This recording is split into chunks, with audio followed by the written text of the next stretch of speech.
Good morning, guys. In front of me is Samsung Galaxy A15, and let me show you how to add a fingerprint. First of all, open the settings. Then scroll down, click on Security and Privacy, mark Lock Screen, and select Fingerprints. Now draw an unlock pattern if you already have one, and if you don't, you will have to create a new one.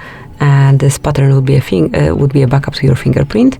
And once you tap on plus icon to add a fingerprint, just locate the sensor which is here on your power button and keep tapping till your fingerprint is fully added.